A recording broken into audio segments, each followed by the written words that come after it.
Performing their program upright, WGI Sport of the Arts is proud to present William R. Boone High School.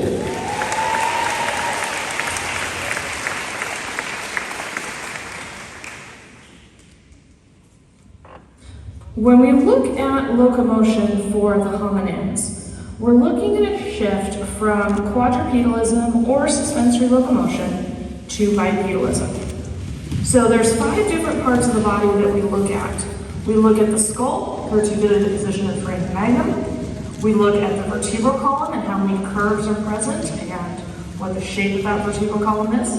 We look at the pelvis, the positioning of the ilium specifically. We look at the femur and the positioning of the knee. And then we look at the foot, and there's several different changes in the foot.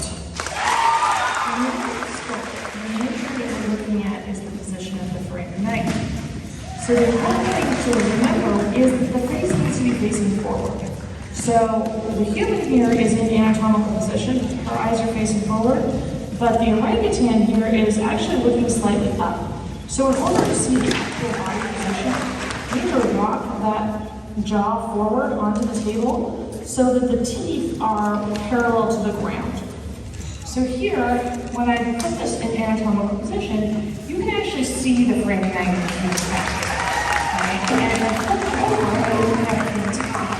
You can see there's a long distance from the back of the column to that foramen magnum, and it's a long distance. And it's more towards the back and angled upward onto that back of the occipital bone. In the human, you can see there's a much shorter distance from the back of the bone to that foramen magnum. And the occipital bone completely comes around the back, so that that foramen magnum is directly underneath the skull. So that's the skull. When we look at the vertebral column of a quadruped or a suspensory animal, like this chimp here, what we can see is that there's a small curve in the neck region. So over here in our lumbar or cervical region, we have a bit of a curvature, allowing the head to be vertical. But in the lumbar region, which is where we would expect to see a curvature over here, in our bipeds, we don't see a curvature. We see a straight line from the rib cage to the pelvis. That means when this guy stands up and he stands on his back feet, his head, his rib cage is going to be in front of those back feet. It's going to be angled forward. Whereas in a biped, we would expect to see a curvature in that low back that would curve anteriorly towards the front of the body, allowing the shoulders to balance above that pelvis, giving us more of a vertical body posture. When looking at the pelvis of a quadruped versus a biped, one of the main things that we see here is that this ilium, it's very flat, it's towards the back of the body. So if we move up to the articulated individual, you can see here how the back of the pelvis is very flat on the back of the body, and then the pubis just wraps around at the bottom. It's very tall, it's very long, it's very thin. If I move back over here to a human pelvis, it's much more rounded, it's much more open, and that ilium isn't on the back, but instead it curves around the sides. And you can feel those iliac crests when you put your hands on your hips. That changes the orientation, the shape of the pelvis, giving more of a stable base to the body, and therefore allowing the upper body bigger area for that upper body weight to be supported by. In terms of the femurs here, you can see that there's obviously a size difference in the femurs between the chimpanzee and the human, but that's actually not the most important part here. What's the most important part, if you look straight down on it, is the condyles. So here in that chimp, the 2 condyles are equal in size, making a flat surface.